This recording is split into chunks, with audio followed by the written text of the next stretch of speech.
Hello friends, welcome to tech appliance Guruji पे। आज का पॉइंट है हमारा माइक्रो ओवन, जो कि हमारे रोज़मर्रा की ज़िंदगी में बहुत बड़ा मायने लगता है माइक्रो ओवन, क्योंकि अभी इतना काम रहता है, फास्ट होना चाहिए हर एक चीज़। क्योंकि हमारे नॉर्मल कैसा है, गैस वगैरह पे या पहले हम चूल्हे पे बनाते थे तो उसमें बहुत ज़्यादा टाइम जाता था। ये जो माइक्रो ओवन जो कॉन्सेप्ट आया है, तो ये माइक्रो ओवन क्या होता है, इसमें खाना गर्म वगैरह पका वगैरह एकदम फास्ट कर सकते हो, जिसकी वजह से क्या होता है आपका टाइम भी बचता है, पावर भी बचता है। चलिए इसमें ही मैं बताना चाहता हूँ, क्योंकि बहुत से जिनको पता नहीं होता है कि आप बोलते हैं क्या सोलो में भी आप बेकिंग कर सकते हो, बहुत से जिनको नहीं पता होता है। तो चलिए इसी बारे में मैं बताना चाहता हूँ क्या क्या चीज़ें देख के आपको माइक्रो ओवन लेना चाहिए। तो इसके अंदर मैं पॉइंट बाय पॉइंट बताऊंगा आपको कि इसके अंदर माइक्रो ओवन में कैटेगरीज आती है 3 टाइप की, जो कि एक सोलो होता है, ग्रिल होता है और कन्वेक्शन होता है। तो अभी मैं आपको इधर से बताता हूँ कौन कौन से पॉइंट आप आज हम कवर करेंगे। तो सबसे पहले टाइप ऑफ माइक्रो ओवन। तो टाइप ऑफ माइक्रो ओवन का सबसे पहला पॉइंट आएगा। सेकंड पॉइंट आएगा आपका कैपेसिटी में बताना चाहूँगा। तो कैपेसिटी के बाद में थर्ड पॉइंट आएगा फीचर्स, क्या क्या फीचर्स आते हैं इसके अंदर। फोर्थ पॉइंट आएगा आपको प्राइसिंग वाइज, प्राइसिंग क्या क्या, प्राइसिंग क्या हिसाब से कौन से मॉडल की क्या प्राइसिंग आएगी। फिफ्थ पॉइंट आएगा आपको टेक्नोलॉजी, उसमें क्या टेक्नोलॉजी चलता है जो माइक्रो ओवन आपका वर्क करता है और जो खाना गर्म करता है इसके अंदर। तो चलिए फ्रेंड्स अभी स्टार्ट करते हैं माइक्रो ओवन के बारे में। तो सबसे पहले बताना चाहूँगा आपको ये टाइप ऑफ माइक्रो ओवन में पहला point type of micro oven, उसके अंदर आते हैं सोलो, ग्रिल, कन्वेक्शन। जो कि सोलो में आप क्या क्या कर सकते हो।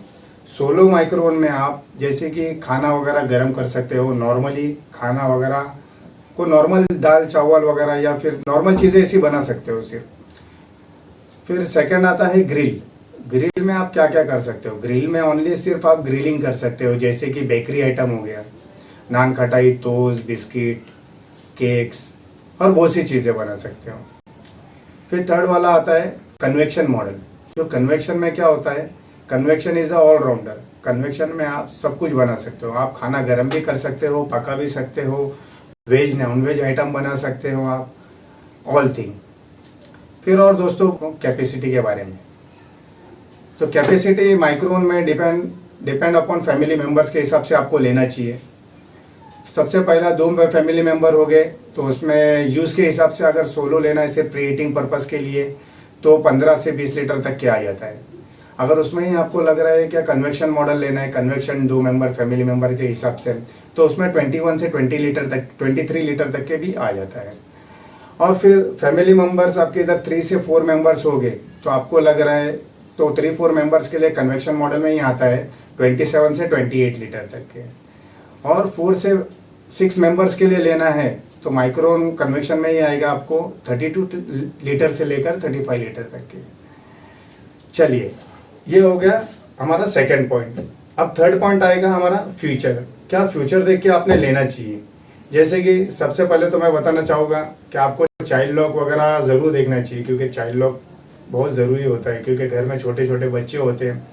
तो माइक्रो ओवन जब हमारा चलता रहता है तो कैसा गया, बाई चांस उन लोगों ने खोल भी दिया या फिर बटन ऑपरेटिंग सिस्टम उनने जो हमने सेट करके रखे हैं माइक्रो ओवन को, तो वो डिस्टर्ब कर सकते हैं। तो इसके लिए खास करके देखना चाहिए कि उसके अंदर चाइल्ड लॉक है क्या। सेकंड उसके अंदर आता है auto cook menus. Auto cook menus भी देखना चाहिए, उसमें कितने ऑटो कुक मेन्यूज़ आते हैं, क्योंकि वो क्या होता है, इजी प्रोसेस होता है ऑटो कुक मेन्यूज़। खाली आपको उसमें कैसा है, टेम्परेचर और टाइम सेट कर लेना है और माइक्रो ओवन पूरा का पूरा ऑटोमेटिकली वर्क करता है, जो कि आपको कुछ करने की ज़रूरत नहीं है। उसमें जाके जो भी सेलेक्ट कर रहा है अपने खाना, तो उसको सिर्फ उसमें लिखा होता है अंदर बुक के अंदर, या फिर कोई माइक्रो ओवन के ऊपर भी लिखा होता है। ऑटो कुक मेन्यूज़ में आपको समझो मीट बनाना है या फिश बनाना है या फिर राइस, दाल, चावल जो भी बनाना है तो उस पर लिखा होता है। तो वो देख के ही टेम्परेचर और टाइमिंग खुद ही सेट कर लेगा, सिर्फ एक बार सेट करना है। चलिए बताना चाहता हूँ आपको अभी पावर कंजम्पशन के बारे में, वो भी देखना चाहिए उसके अंदर। पावर कंजम्पशन बोले तो कैसा होता है, तो पावर कंजम्पशन में अगर आपको वोल्टेज अगर बढ़ा देते हो, वोल्ट बढ़ा के आप यूज़ करते हो तो उसमें कम टाइम लेगा, ठीक है। लेकिन आप वही वोल्ट को कम करके आप यूज़ करते हो लेकिन टाइम ज़्यादा लेगा, तो वही वाइस वर्सा हो जाता है। तो पावर तो दोनों भी कम ही लेंगे, इतना ज़्यादा नहीं लेते हैं। फिर चौथा पॉइंट आएगा डिफ्रॉस्ट। डिफ्रॉस्ट ऑप्शन में क्या होता है, नॉर्मली हम हमारे फ्रीज़र में तो जैसे कि मीट हो गया या मटर होते हैं जो फ्रीज़र में रखते हैं, जो बहुत सी चीज़ होती है जो फ्रोज़न होती है, जो कि नॉर्मली हम फ्रीज़र में से निकाल के डायरेक्ट खाना बनाने के लिए लेते हैं बाहर बनाने के लिए। तो उसमें क्या होता है, नॉर्मली हम कभी कभी गैस पे भी हम उसको नॉर्मल टेम्परेचर पे लाने के लिए बहुत समय ले लेते हैं, नॉर्मल टेम्परेचर पे आने के लिए। तो वही चीज़ हम माइक्रोवेव में भी कर सकते हो। माइक्रोवेव में सिर्फ डिफ्रॉस्ट ऑप्शन प्रेस करना है, तो क्या करेगा, जल्द से जल्द उसको नॉर्मल टेम्परेचर पे लेके आ जाएगा।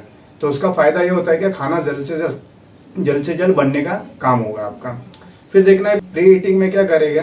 प्री हीटिंग में आपको जब भी खाना बनाते हो तो उसमें प्री हीट करना पड़ता है माइक्रोवेव को। तो क्या करता है माइक्रोवेव, तो माइक्रोवेव अंदर से पूरा प्री हीट करके गर्म कर लेता है, जो कि नेक्स्ट फिर बाद में टेम्परेचर टाइम सेट करके उसको खाना बनाना है तो वो जल्द से जल्द बन जाता है। ये फीचर हो गए, ये तो बार इसके सब बता दिया आपको, ये सब हो गए फ्यूचर के बारे में, ठीक है। तो फोर्थ पॉइंट आ जाएगा प्राइसिंग। प्राइसिंग में अभी देखा जाएगा तो अभी सोलो का जो मॉडल आता है तो सोलो मॉडल 4000 से 7000 की रेंज में आ जाता है। और जो ग्रिल मॉडल है, जो बेकरी आइटम के लिए लगता है, तो वो आ जाएगा 3000 से 10 या 11000 की रेंज तक के। अब कन्वेक्शन की बात है तो कन्वेक्शन आ जाएगा 10,500 से लेकर 31,500 तक के। तो ये सब प्राइसिंग के बारे में बता दिया मैंने आपको, लेकिन ये डिपेंड अपॉन ब्रांड, कौन सा ब्रांड का परचेज कर रहे हो आप, कितने लीटर का कर रहे हो, तो ये सब तो वेरी हो जाएगा एक्सेट्रा, डिपेंड अपॉन। अब पांचवा पॉइंट आएगा टेक्नोलॉजी। अब टेक्नोलॉजी देखे गए तो माइक्रोवेव कैसा वर्क करता है, किस तरह से वर्क करता है माइक्रोवेव, तो मैं वो बताना चाहता हूँ। सबसे पहले तो उसमें क्या होता है, उसमें वेव्स की लेंथ कुछ 1 mm से लेकर 1 मीटर हो सकती है जो वेव्स। और जो मैग्नेट्रॉन होता है ना, तो वेव्स को क्या करता है, इमिट करता है, और जो खाने के अंदर जो वाटर मॉलिक्यूल्स होते हैं उसको गर्म करता है और वाइब्रेट करता है, जिससे क्या होता है, उसके अंदर हीट प्रोड्यूस होती है। इसीलिए तो कभी कभी क्या होता है, खाना प्रॉपरली कभी कभी पकता है, कभी नहीं पकता है, हम बोलते हैं अरे माइक्रोवेव बराबर नहीं है। नहीं, ऐसा नहीं होता है, क्योंकि क्या होता है, कभी कभी हम जो ड्राई फूड्स ड्राई फूड्स को क्या होता है, कभी कभी हम प्रॉपर गर्म क्यों नहीं होता है, क्योंकि उसके अंदर वाटर मॉलिक्यूल्स बहुत कम होते हैं या प्रॉपर नहीं होते, इसके लिए प्रॉपरली गर्म नहीं कर पाता है।